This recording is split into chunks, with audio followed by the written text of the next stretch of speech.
Mi nombre es Lidia Deni Gamboa, soy doctora en filosofía por la Universidad de Quebec en Montreal y soy especialista en filosofía medieval.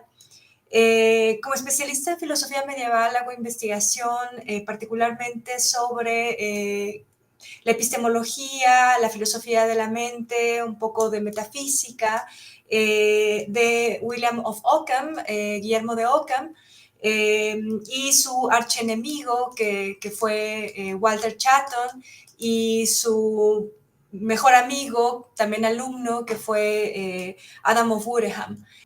Como parte de mis investigaciones también he querido, pues no solamente concentrarme en estos autores que, pues normalmente cuando pensamos en ellos pensamos, pues en Europa, ¿no? En Oxford, en Inglaterra, ¿no? En Francia, en París, en las universidades europeas, sino también entonces dedicar un poco de tiempo a la investigación sobre, pues, cómo heredamos en las universidades de América Latina, particularmente en México, la filosofía que se desarrolló durante la Edad Media, ¿no?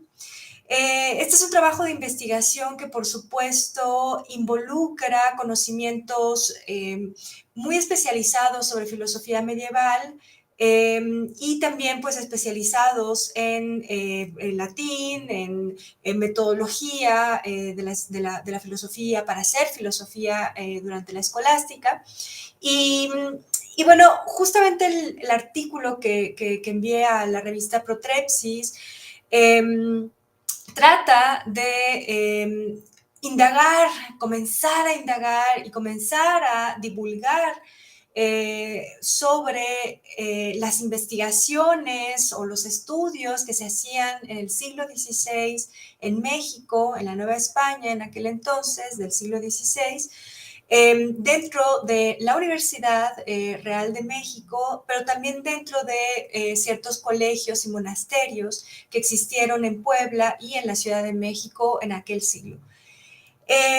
Hay varios objetivos que estoy persiguiendo con esta investigación y no solo pues justamente el mostrar que en el siglo XVI hubo investigadores, filósofos que trabajaron sobre pues los temas más centrales de la filosofía, sino también justamente lo que quiero mostrar es que aún en el siglo XVI pues básicamente la filosofía que se hacía bajo la metodología, los intereses que se desarrollaron durante la Edad Media. Estoy hablando del siglo XII hasta el siglo XV aproximadamente.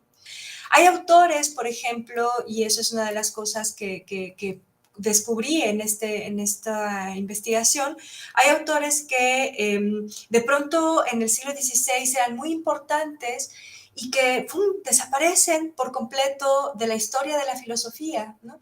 Muy importantes, digo, porque buena parte de sus textos o algunos de sus textos fueron comprados, adquiridos en diferentes colegios y fueron leídos en esos colegios, por supuesto, porque eran carísimos los libros, ¿no? Fueron leídos y de pronto desaparecieron. Hay autores que, por ejemplo, nosotros no consideramos importantes ahora o tan importantes ahora, pero que en aquel entonces fueron muy importantes en el siglo XVI y poco antes no lo fueron tanto. Entonces, es una historia en realidad, insisto, que no es lineal y era en buena medida también lo que quería mostrar.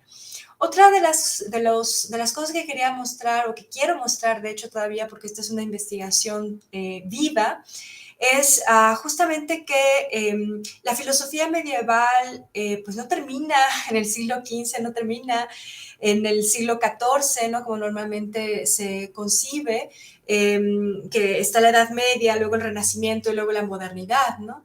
No, las cosas no funcionaron así en realidad. Hay un renacimiento, sí, hay esto que podemos llamar un periodo renacentista, pero que si observamos los textos que de hecho cito en el artículo que Protrepsis publicó, si observamos esos textos, podemos ver que pues el Renacimiento en realidad parece que se concentra solo en las artes, ¿no? No en la filosofía.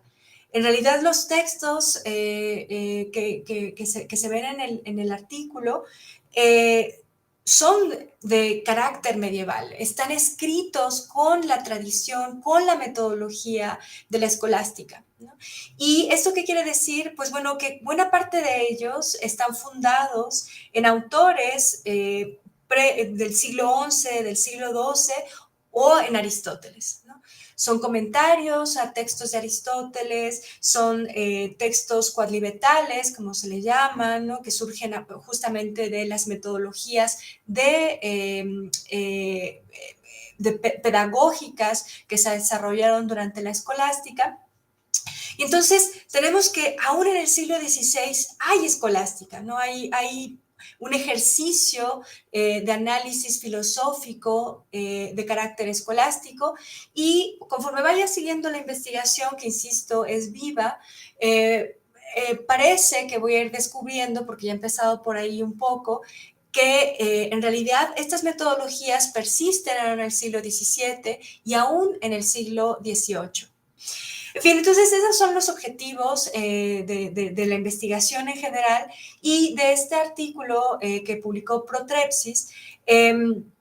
También están estos objetivos presentes, pero de manera mucho más limitada, ¿no? Es un texto relativamente corto, ¿no? Y es un texto entonces que muestra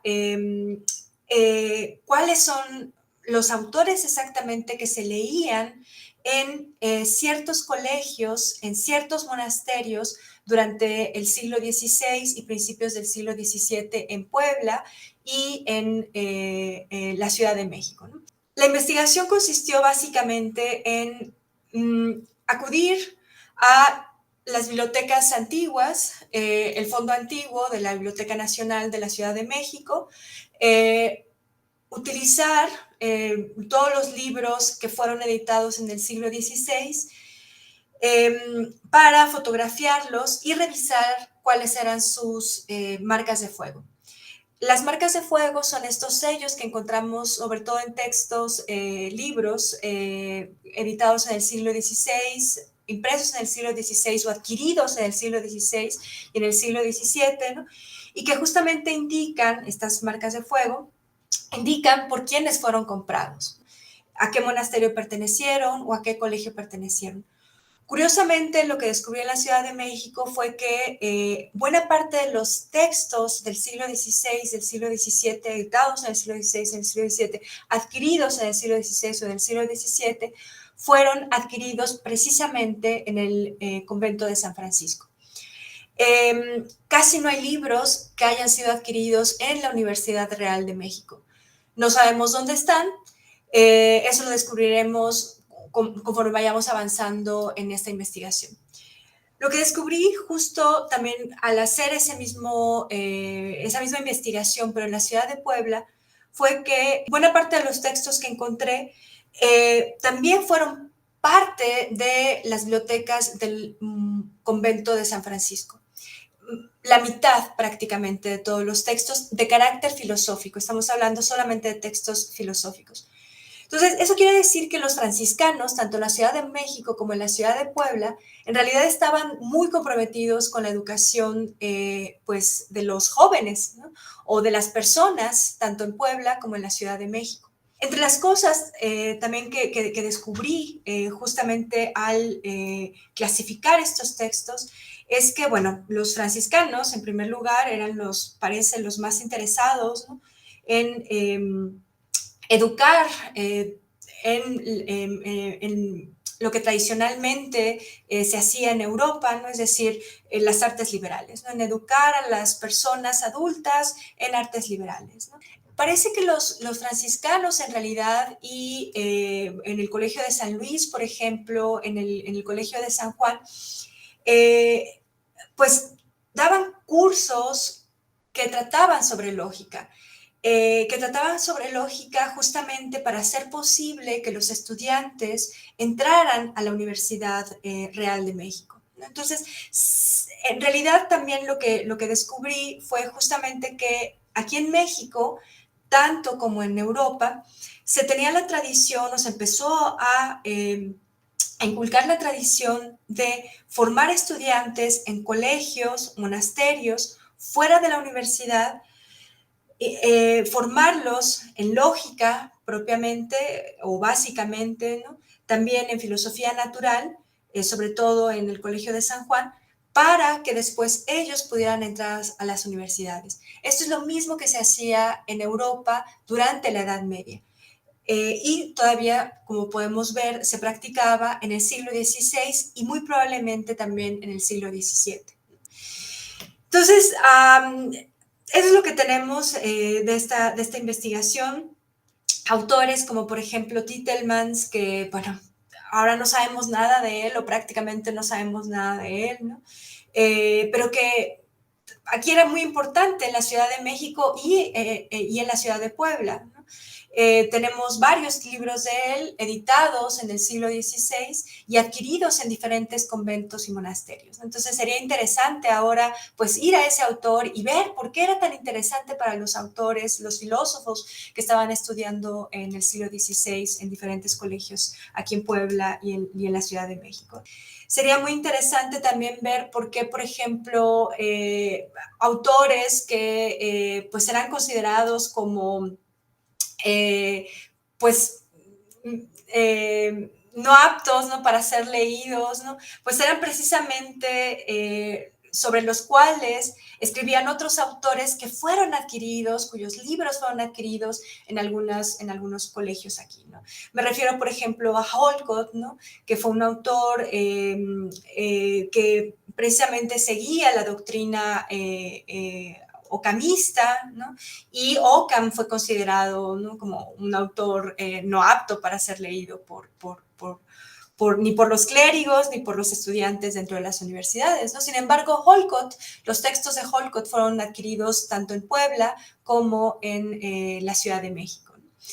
En fin, entonces, esta es una investigación que está viva, este es el principio, lo que publiqué ahora en la revista Protepsis, es el principio, y es investigación nueva, ¿no? Es investigación nueva en el sentido que, pues, no hay mucha investigación al respecto actualmente, no ha habido tampoco mucha investigación al respecto en el pasado, ¿no? Y es importante su publicación en primer lugar porque, bueno, los estudiantes de filosofía, pero también de historia, ¿no?, quizá estén interesados justamente en comenzar a indagar sobre la filosofía de estos autores perdidos, ¿no? O quizá haya estudiantes que se interesen por comenzar a indagar cuáles sean las corrientes filosóficas que se tenían en un colegio o en otro, ¿no?, dentro de la Universidad Real de México o dentro de, por ejemplo, el convento franciscano de aquí de Puebla, ¿no? También es importante su publicación porque justamente a partir de la publicación de las investigaciones que hacemos los autores, las autoras actualmente, podemos entrar en contacto con otros autores, con otros investigadores e investigadoras en el resto del mundo que estén interesados en los mismos temas, ¿no?